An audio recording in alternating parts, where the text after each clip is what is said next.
Hi everyone, in this video we are up at the top of page 8 in the note packet, continuing with lesson C.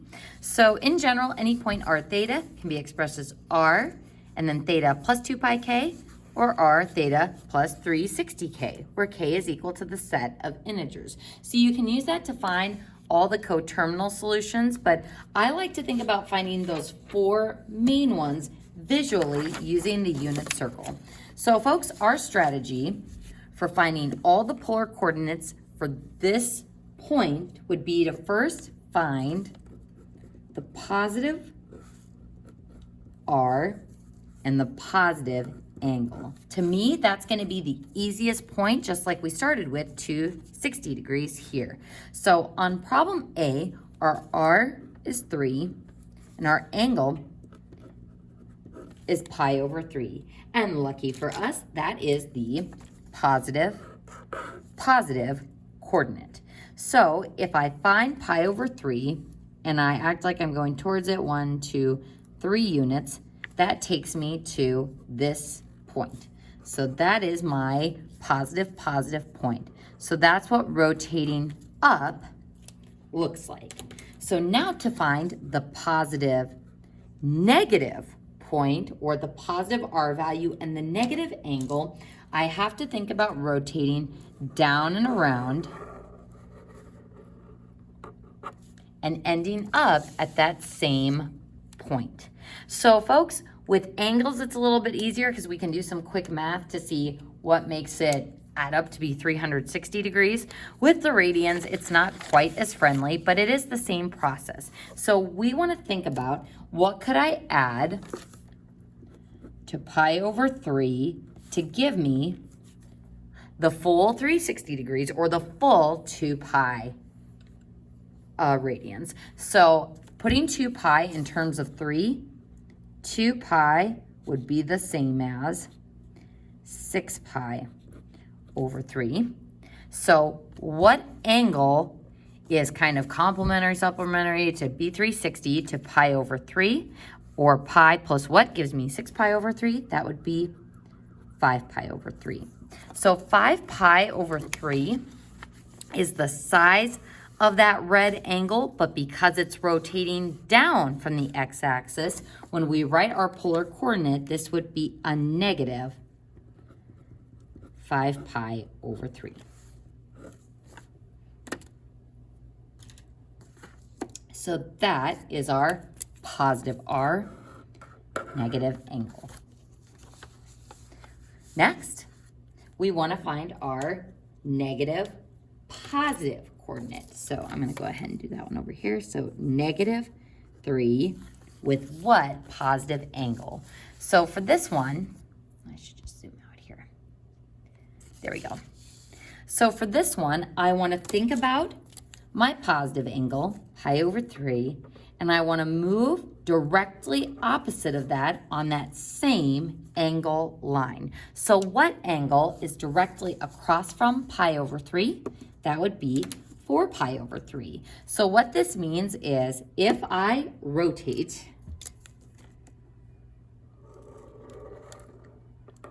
to 4 pi over 3, and then the negative radius moves us in the opposite direction from that angle. So we go to 4 pi over 3, then from the pole we move directly across from it or away from it. That's going to take me back to this same coordinate. So this positive angle would be 4 pi over 3.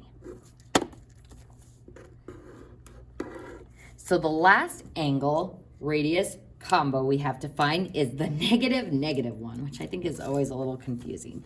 So negative 3 for the radius.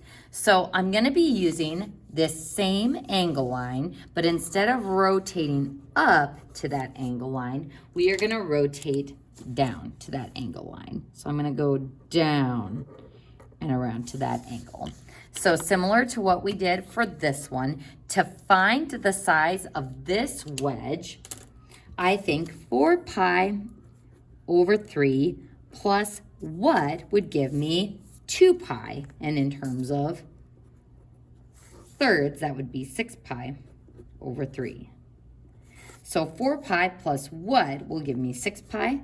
that would be 2 pi over 3. So that gives me the size of this angle, but since we are rotating down, the sign of that angle would be negative. So 2 pi over 3 is the size of the wedge, because if I added that to positive 4 pi over 3, it would give me the full 2 pi. But since I am rotating down, we make it a negative 2 pi over 3.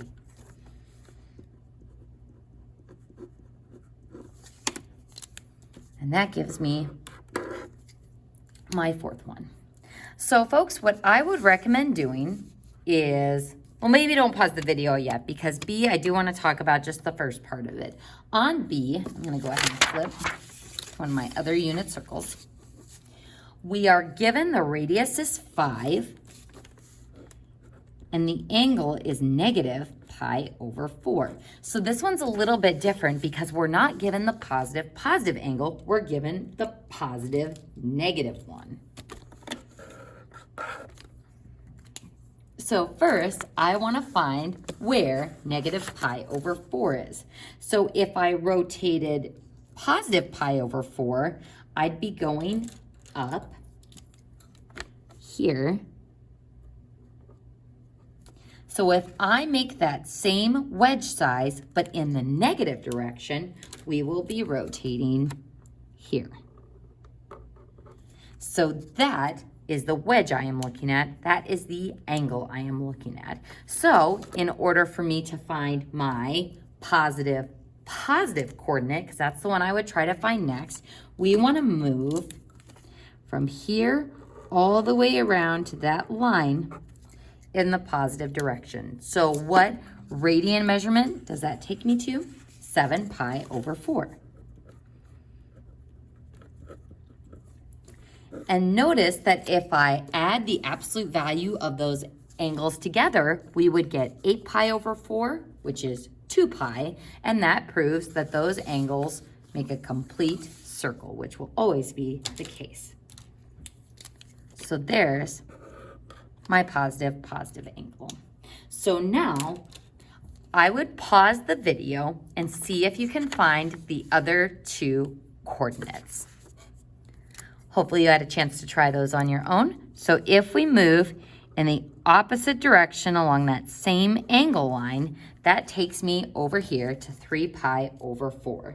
So if I want to find the negative positive angle, I would go to 3 pi over 4 and then move away from it along that same angle line, and that would take me back to the 7 pi over 4. So that would be negative 5 and then positive 3 pi over 4.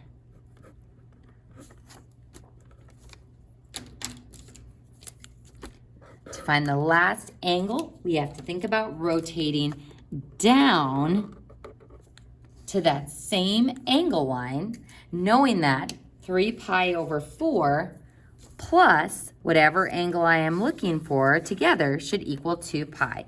So 3 pi over 4 plus what gives me 2 pi, which in terms of force would be 8 pi over 4.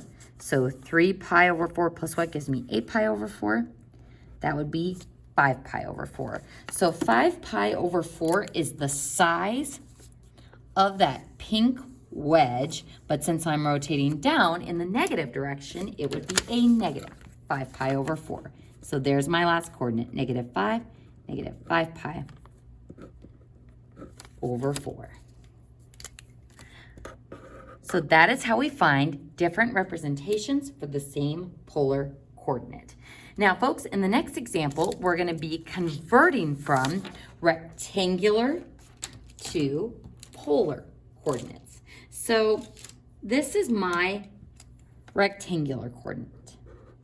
And we're told we're going from rectangular to polar. So these are all rectangular coordinates. Now, to do these problems, what we are going to do is graph first.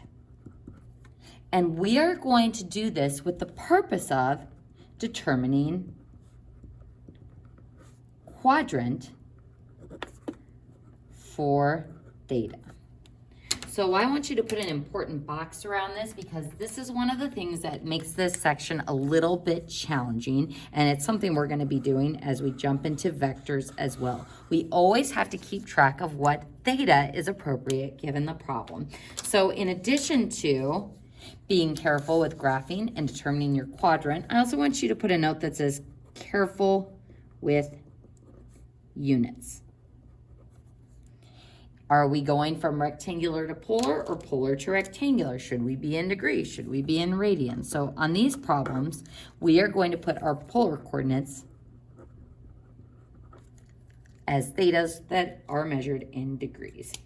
So when we go to polar, we are also going to write it as a positive r and a positive theta. So yes, there are all these other ways we can write polar coordinates, but the simplest ones to graph and go to directly are the positive r with the positive theta. So that's what we're going to be going for when we turn these rectangular coordinates into polar coordinates. So we're going to go ahead and start with this first point, 3, 5. So I go forward 3. That's my x distance. And I go up 1, 2, 3, 4, 5. So 5 is my y distance. So this is the rectangular coordinate, and I'm going to label that as point A. So if I want to change this to a rectangular coordinate, I will need to find r, which is the distance from the pole to the point. Any ideas on how we can find r? We're going to do so simply by using the Pythagorean theorem. Because x squared plus y squared will be equal to r squared. So 3 squared plus 5 squared equals r squared. So we're going from rectangular, x and y, to polar, which is r. So 9 plus 25 is 34. So r equals square root, that gives me rad 34. Now notice I'm not including the plus or minus here. This is because we have stated we want to stick to our easy version of r or the positive version of r. So that's what we are going to use here. So awesome. We found the first part we needed for our polar coordinate. Now the second item that we need is theta. We need the positive angle from here, the x-axis, up to that radius r. So how can I find theta using my given information as much as possible? We can set this up as opposite. Color here. This is my opposite side, which is a given. This is my adjacent side, which was a given. So I can use tangent to come up with a relationship between my given sides and the angle. So tangent of theta is equal to the y value over the x value, which is 5/3. So how can I solve for theta? We're going to use inverse tangent. So I'm going to inverse tangent this side, inverse tangent this side. So checking the mode of my calculator to make sure I am in degrees. So mode degrees. So inverse tangent 5/3. And we get 59.0. We'll just say that's 59 degrees. Now before I put a box around this, we are going to verify that this is in the right quadrant. So hopefully from Unit 9 you remember that your calculator is